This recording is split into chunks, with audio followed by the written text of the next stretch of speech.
цього терористичного акту. I want to point your attention to the fact that we call it neither an accident nor a catastrophe. It's a terrorist attack.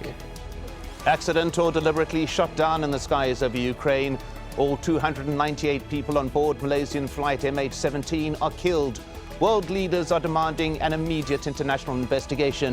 This is Inside Story.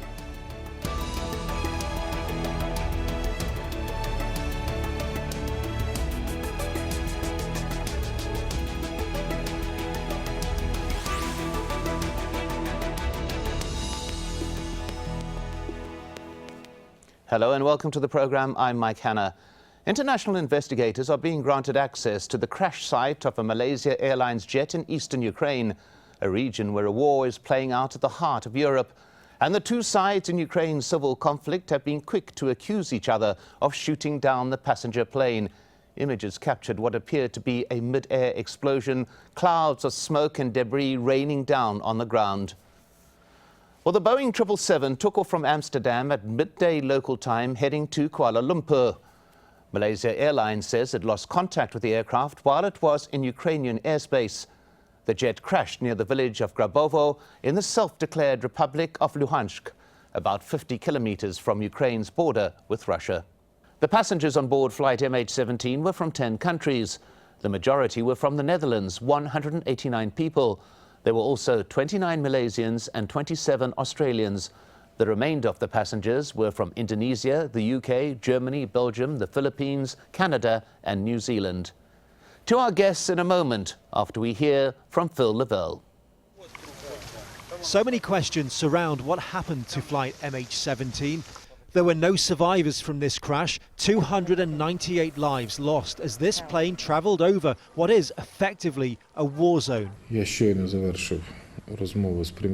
I've just finished a conversation with the Dutch Prime Minister and expressed my condolences.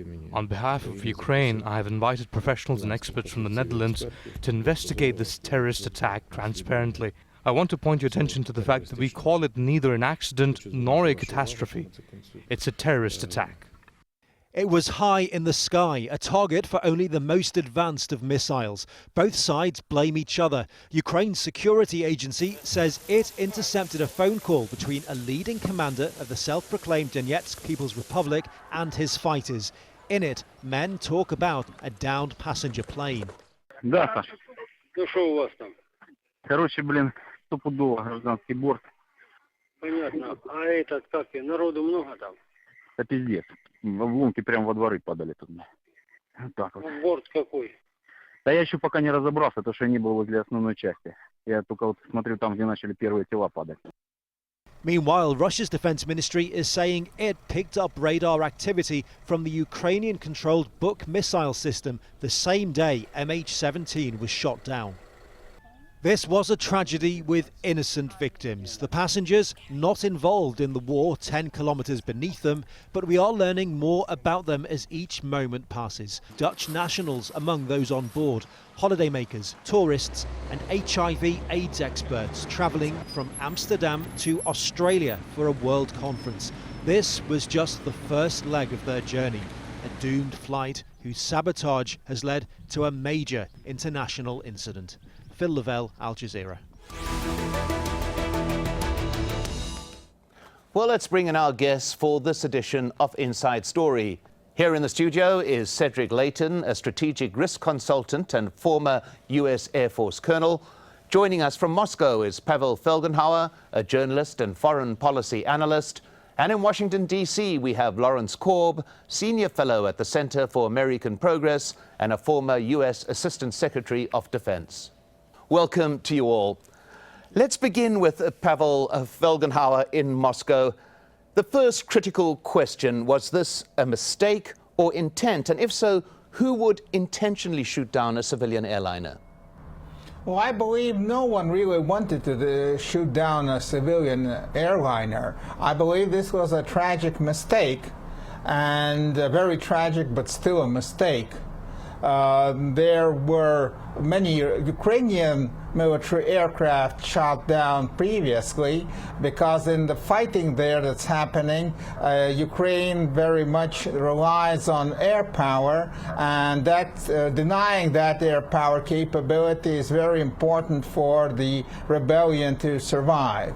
And in recent days, there have been very, very serious and bloody battles in the border zone between Ukraine and Russia, where the Ukrainians military are trying to cut off supply lines of the rebellion, supply lines coming from Russia. And if the Ukrainian military are successful, that would be most likely the end of the rebellion, more or less. Let's go to Lawrence Korb on this first initial issue, the question of whether it was an accident, a tragic accident, as Pavel has just been arguing, or whether there was a degree of intent involved.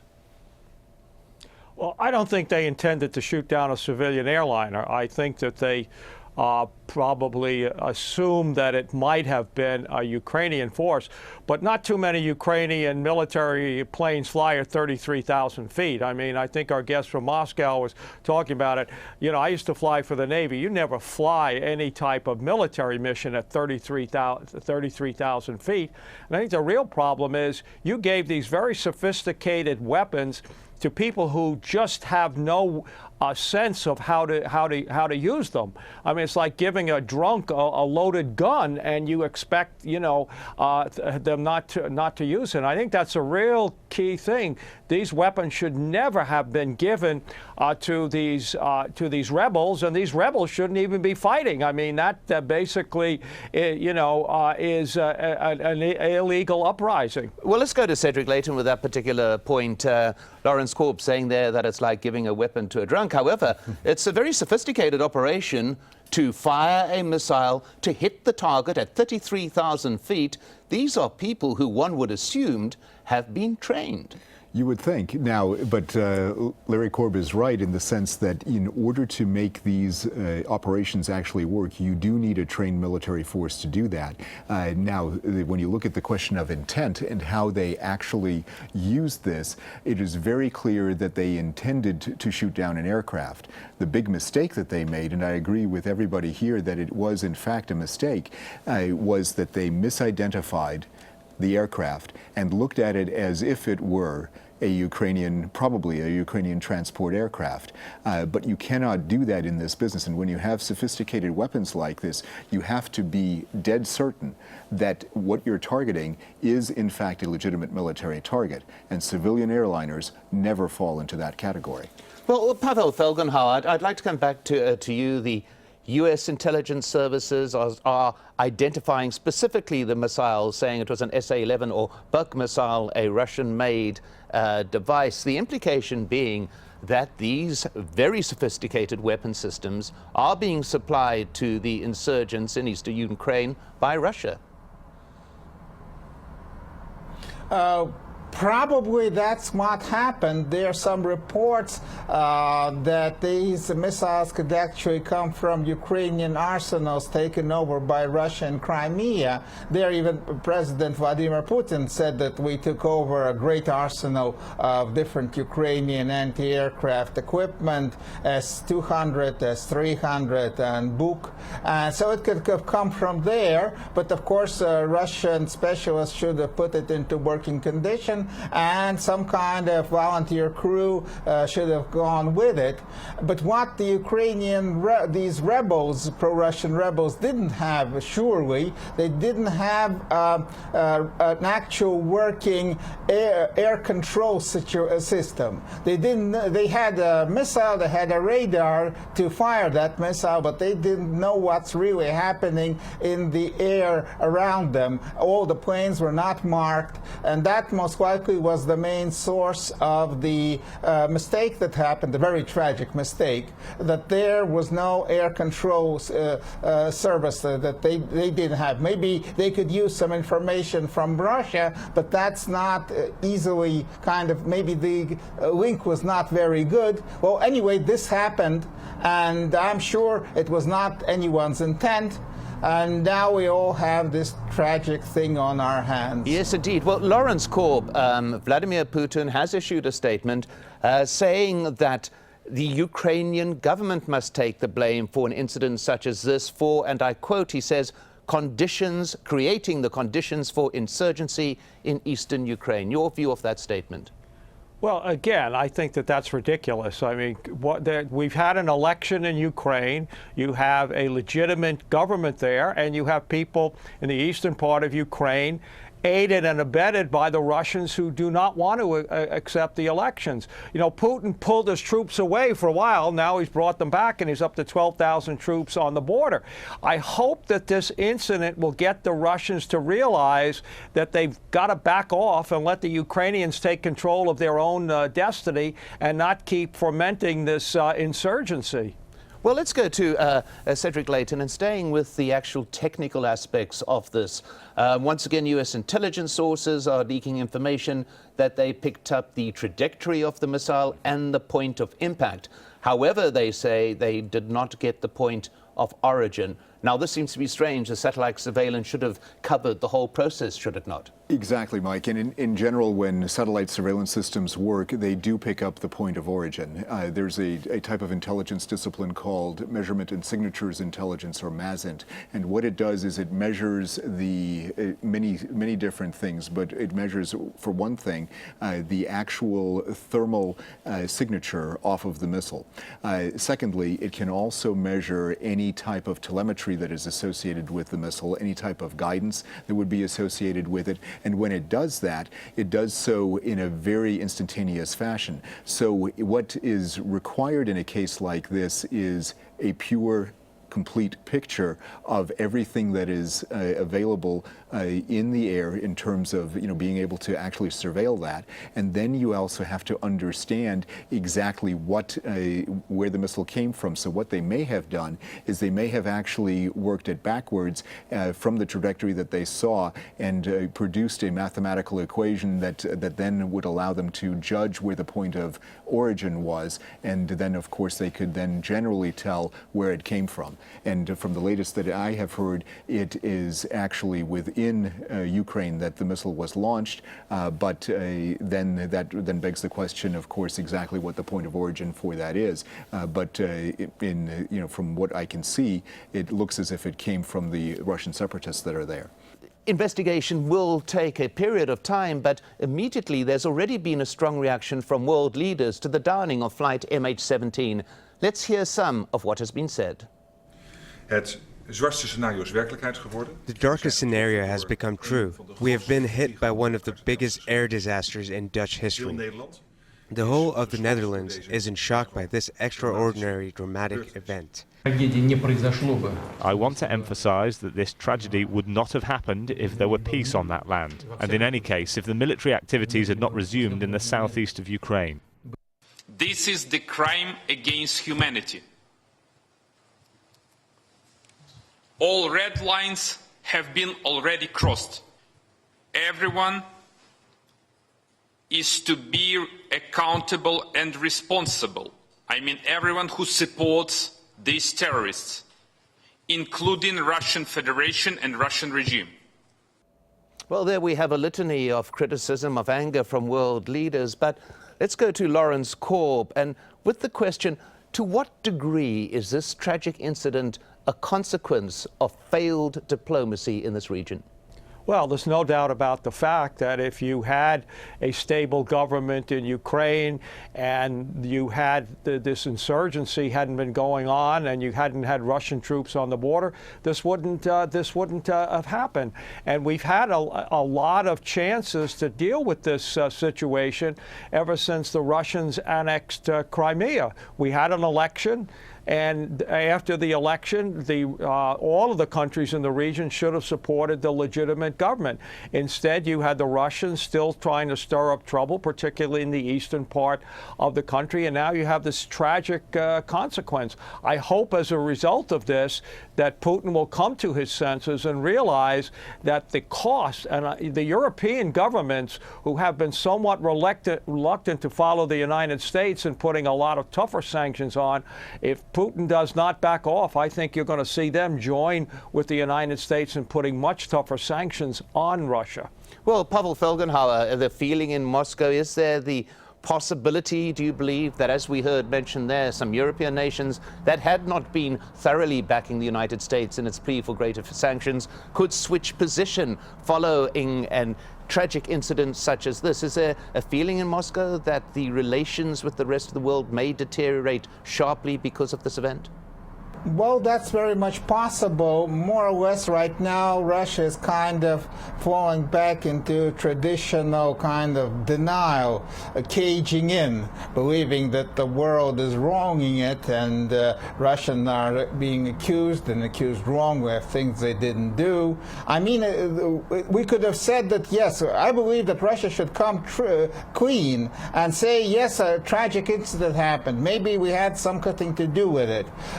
But that was not premeditated. But if we now begin to premeditate cover-up, that would be seen very badly in many countries, and Russia is going to receive much more bad things that she really maybe deserves. Well, Cedric Layton, is this a game changer in terms of the diplomatic game that's being played? I think so. You have two choices basically at this juncture. You can either go the 1914 route and have a situation that happened after the assassination of Archduke Franz Ferdinand, where everybody gets into crisis mode and has a significant ramping up of military forces, military capabilities that are poised to act. And then if you watch the timetables, then things could happen just because of their own inertia. Or you could use this situation as, in essence, a teaching moment to all people involved, and basically tell Russia, and especially President Putin, that this has gone on too far.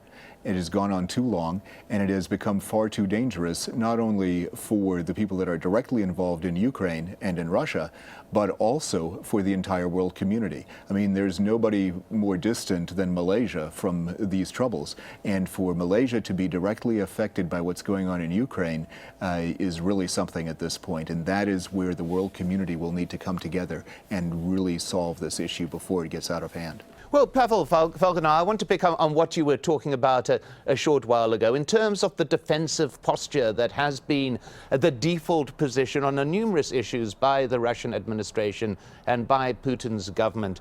Could this change, do you think? Can an accident like this actually focus the minds and, as you said, allow them to be transparent for a moment, which would, of course, possibly ease the diplomatic process in the weeks and months ahead?